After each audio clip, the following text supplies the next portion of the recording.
Today's guest needs no introduction. He's someone who has revolutionized the top of the funnel forever. His recent book, Tech Powered Sales, is the number one sales book on Amazon right now.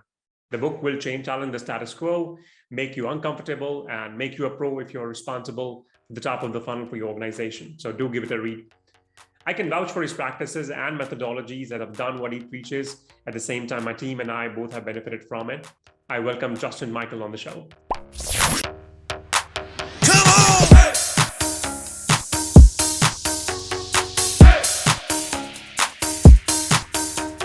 Thank you so much again, Justin, for coming on the show. Truly, truly appreciate it. It's an honor to have you here.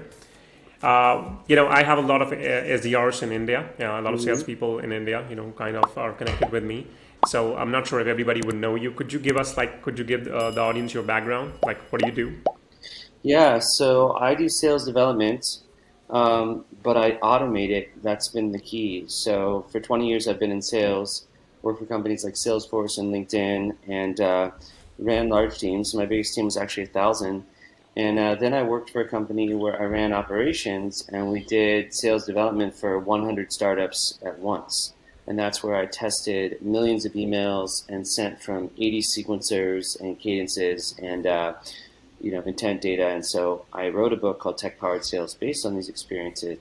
And I've been one of the foremost experts in the world for RevOps and tech stack automation. Yeah, I definitely read your book, Justin. I think the book has taken the internet and sales community all by storm.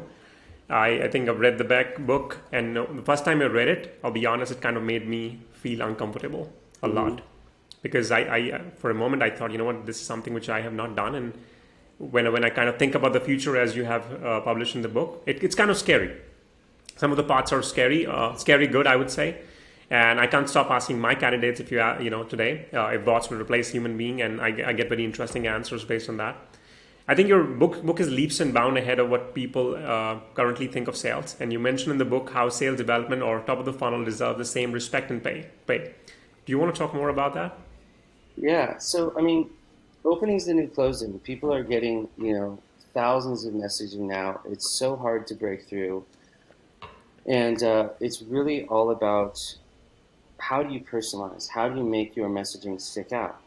It's very hard to automate and send hundreds of emails a day while at the same token making it relevant. So I've been talking about relevance at scale, which is the concept of a relevant data point that is not necessarily personal, like they love kayaking or sports or hiking, but this is something that's business related. And there's ways to use intent data or technographics or elements of research at scale where you can send messages that are automated that look more like personalized text messages that actually break through.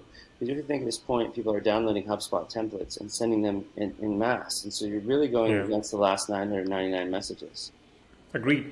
Why was there a need for a book like yours? You've disrupted the whole model since predictable revenue, right? Why do you think nobody ever thought about it? Nobody ever worked on it for a good 9-10 years? Yeah, see, no one was thinking about the tech stack explosion, but the VCs are. About $5 billion is being poured into tech. And because of the pandemic, everyone thought, well, it's all about virtual selling. But the real story here is about the convergence of tech stacks and sub-specialization. When you take predictable revenue forward, you look at the Henry Ford model of machines on people on an assembly line, and it goes to machines on an assembly line. And that's really the power. It just follows the machine revolution. Right. But I think maybe I'm talking about, just the view world, I have right now, for example, in India, I think people are still doing that, right? So, and I'm pretty sure that will be the case for other countries as well, including US. So how long do you think, for example, companies will take to accept the model which you have? I'm sure a lot of companies have already done it to a large extent, but I'm sure you were talking about like a world where like things are automated, and I can totally see what you're saying because if I were to give you an example, so I applied some of the principles, which you taught in the book, which I've read, which I've kind of heard from you and Patrick. I was able to deploy all of that, booked like 12 meetings in 3 days, which is like equivalent to a target of, you might say, one SDR for a month. Yeah. So the speed, how did you achieve this new speed? That's what I'm curious, because what I normally find is people are sending, something like 50 emails a day, and in the book you can get up to 150 emails a day, or 300 emails a day through 2 emails, or even 450 emails a day. Vastly increase the quality of these emails, and so you can do quantity and quality, and that hasn't been done before. Yep. So for what I did is I of course used like an automation tool, but of course my audience was very specific because I knew this is the audience I want to reach. And I will, so this is like a tool called Connected, which is a LinkedIn automation tool. So I chose a group where I know all my audience, like the relevant audience lives. And I made a messaging which was super personalized, but at the same time give an impression that it was written for them. So yeah, I think that kind of worked. In 3 days I deployed the tool on Monday. By Wednesday, I had 12 meetings on my calendar. That's amazing. Yeah, I know about Connected. I have it in the book. I basically profiled hundreds of different tech stacks and broke it down into families and layers and categories.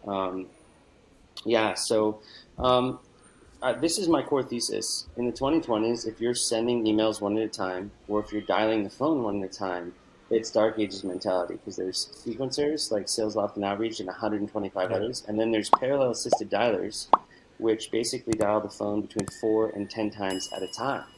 And so why would you use a Model T process when you can use a Jarvis Iron Man suit, when you can use a Tesla, essentially, or a rocket ship? So the fundamental is that 70% of what salespeople do can be automated. The goal here is to automate as much of the administration. This is where it comes into VAs and virtual assistants. If there's a ton of manual process that can't be done with automation, you can actually do that with humans and virtual assistants.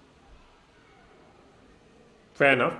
I think I've also been a fan of your JMM technique. Do you want to talk about that quickly to the audience? Yeah, so I have been the case study for combo prospecting, and then I was also in tech-powered sales. And I released a series of guides where I just called it the JMM, the Justin Michael Method.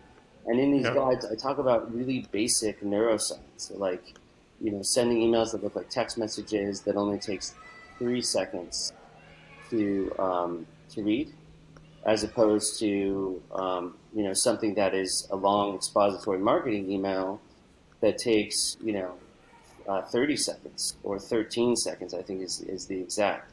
So this is the critical piece. There's all sorts of other insights in these these guides that I put out, but that's basically the core. It's armchair neuroscience. You've been like a big endorser of AI. I'm just trying to wonder. Okay, this might sound funny. Are you real? Am I speaking to the real Justin, or is this an AI? No, that's the funny thing, is that all of my techniques are really designed to really humanize the brand. It's all about making things more human, and yeah, that's the key. The key is not to turn into a robot. The key is to humanize. And so No, I totally get that. I'm talking about that there have been there was a technology which I experimented in my previous company, which was like generating these videos based on AI, where I record a video and it goes to Justin, it goes to Michael, and everybody. They don't feel that it's actually generated by AI. The deep fake I'm talking about. So that's what I was asking. yeah, there's no deep fake coming from me.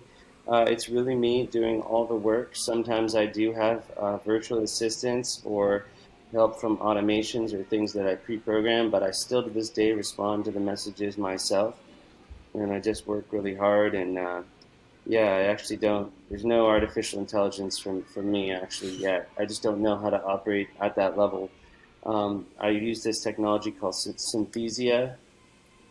Let's see if I can get it right. Synthesia.io, where it's like a virtual entity. There's this like computer program where you can program a humanoid like speaker. We call her Bridget. She comes in and co-hosts some environments that I have. But yeah, it's me. That's awesome. Yeah, I've also been a fan of your Venn diagrams. I think I've seen some success myself ever since I did it. And I know I hosted Patrick Joyce some time back, so he told me the story, how he came up with it. But I would want to hear this from you if that's okay. Yeah, definitely. So Joyce worked with me, and he's a mathematician, and helped me to really look at the atomization techniques, because what it comes down to is sales is a bunch of small micro plays, almost like a sport. And so there are ways to break down just LinkedIn messages just email openers, just the first few seconds of a cold call, and breaking down the supply chain of actually the different sales motions and applying technology to it and A/B tests to it is where a lot of the magic of these systems came. It's like first principles mentality.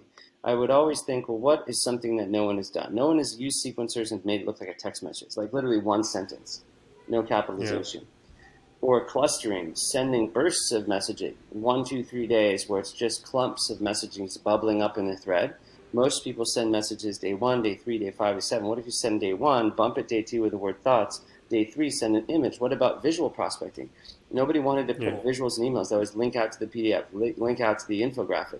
I was one of the first people to just come up with a whole system of what type of visuals would you put in a sequencer, make them under 200 kilobytes, use moving GIFs on something like Get Cloud App or Yazo. So I'm doing email as visual, and then I'm building phone systems where it's all about pitch leader, listening frameworks, and just radical changes in the fundamental of how you go outbound digitally and how you make calls. Interesting, yeah. So let's say if you were to teach somebody how to use those Venn diagrams, I know that there's a whole class on it. I know that there's like enough material on it, but for the sake of, since I'm assuming that a few people would just be listening to this, what is like one resource they can go to learn more about the Venn diagram, or if you could maybe teach something right now where they could simply understand? I would say that go check out Tech Powered Sales. I have Salesborgs.ai is a community that I've built where a lot of sellers can get together and you research together, and they can kind of share email teardowns and cold call techniques. And I support a lot of different trainers and a lot of different philosophies, because someone's in the SDR, I want them to see the Josh Braun guide, for example, or look at Beck Holland stuff and just really cross-train different methods. Okay, awesome. And then these days I've been working on a startup called HYPCCCCYCL, which is go-to-market cross-training. So I've been really looking across inbound and outbound marketing, operations, sales. My co-founder here, she created revenuegarage.com, and so she's been the visionary behind Salesborgs. Her name is Julia Nimchinsky, and we have this startup, and we're doing go-to-market games now. So we're not just having people cold call train, but they're doing marketers are teaching storytelling to sellers, or top sellers are teaching B2B cold email to marketers. Yeah, I think I actually did not know how to pronounce that, because I thought that's probably an acronym or something. I attended one of the GDM games along with my team. We loved it. I think there was one email teardown. I think that's tonight, right? Yes, today for your night, 10:30 a.m. Pacific. For those that convert the time, I'm not sure when it is on your time zone, but if you go to hypecycle.com and register, you're going to see Josh Braun teaching email tactics to marketers. It should be really exciting. Yeah, I think we definitely sign up for all of them. I think we have already gone through one where Bilal was actually teaching the tips, so we attended that one. So that was pretty dope. Yeah, Bilal has awesome theories around getting the focus off yourself as a seller and putting it on how you help the prospect. It's a basic idea, but you'd be amazed how much self-focused presentation and email is about the company, all the logos, what's in it for the company, not the prospect. Again, I understand, becoming Justin Michael would probably take years, but let's say if someone were to, let's say, think like you, start thinking like you, where would they start? Yeah, so to get to the level of competency of what you're doing, it's a lot of A/B testing. One, it's embracing technology, learning about the platforms, embracing RevOps, doing a series of tests. If you can't afford it or they won't pay for it, in both of these books, it talks about ways to master, outbound. I have syllabus entries. Get a mentor, apprentice under someone who has, been in the field for 10 or 20 years. I have mentors who are both on the technical level, who are very technical sellers or sales engineers, even ran CSM teams for different companies. And then I have mentors that taught me a lot of the tradition of Miller Hyman and strategic selling, TAS, things that transition into the challenger sale and spin. So, I would recommend just forming a comprehensive approach to sales. Not all that glitters is gold, especially everything in the LinkedIn feed now. It's a lot of analysts, it's a lot of LinkedIn marketing, a lot of the really successful sales techniques like Enterprise Sandler techniques or Jim Holden with EFOX method and new power-based selling, stuff like Jeff Toll Tull, Thull, Mastering the Complex Sale, Mayhem Khalsa, Let's Get Real, Let's Not Play. A lot of these books have fallen away, faded away, but they're absolutely incredible. And it's still human behavior, politics, persuasion. It's worth studying. Awesome. Yeah, this was a lot of fun, Justin. I do have the last piece, which is sort of a rapid fire. Are you okay if I ask that? Yeah, whatever you want to ask, it's all good. Okay, thank you. So one piece of advice you would give to your 16-year-old self? I think that it's, read and apply. First 10 years of sales, I never read books on sales. I didn't really realize that was a thing. I think I read Jill Conrath's Snap Selling, and that got me inspired. But the truth of the matter is you have to read and you have to apply. To my 16-year-old self, just say, you never know what you can accomplish. I mean, I was told 10 years old that I would write a book, and I didn't actually write a book till I was 40, and I got a publishing deal, and I did it right. It took hundreds of hours, but why did I wait 30 years? Also, entrepreneurism and working for yourself. If you have a dream, if you have an idea. In this case, Julia had this idea and invited me in, but you can spend tens of years of your life making other people millions of dollars. You can make it for yourself, but you might think, oh, I can't do that. I need 5 more years. I need 10 more years. It's a lot like the Wizard of Oz. You don't need as much time as you think. You might have a great idea, like seize the day, go for it now. You'll regret the time. I could have been doing this at in my late 20s, but I waited a decade, and I did get confidence and I did get good experience, but I think I waited too long. That's my advice to myself. No, that is a brilliant advice. Thank you. Let's say if you were to choose a career path, that has nothing to do with sales or marketing. I know you're doing the GTM games. What would that be? Wow, that's a great question. I think I might be take people on guided tours of hiking trails in Costa Rica or something. I don't know, nature, getting out in front of my computer and being in the outdoors more. Really, that's a reaction right now to the pandemic and just being cooped up. Okay. If it's not too spicy to ask, 2 early stage companies you would bet on today? Oh, wow. I think a lot of the tools in the book are really predicted. Look at Gong.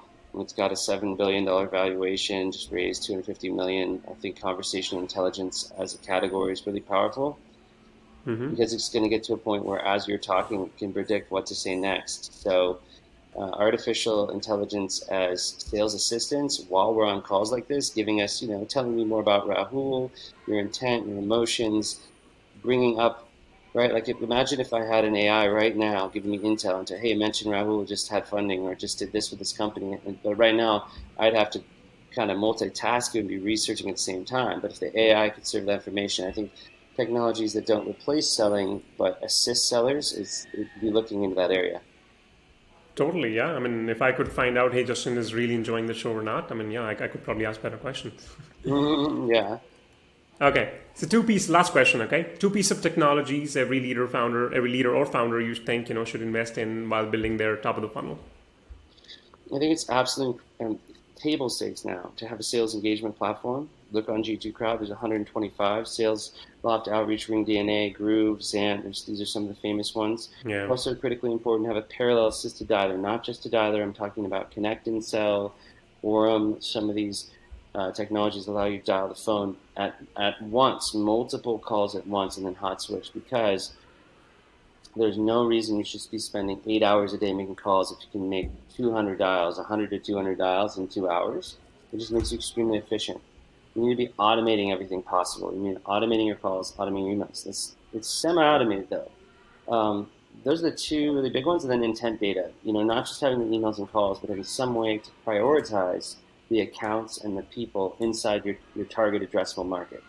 And there's companies like 6 Sense and Bombora and Albatross that do that. Other one is chat, having something on the front of the site that you can interact with. My buddy Terry in Australia has something called Chat Metrics, which is conversation as a service, CAS for SaaS, whether it's actual chat bots or humans in the bots, something on the front of site in real time of the 0 moment of intent and truth interacting with inbounds. That's really powerful.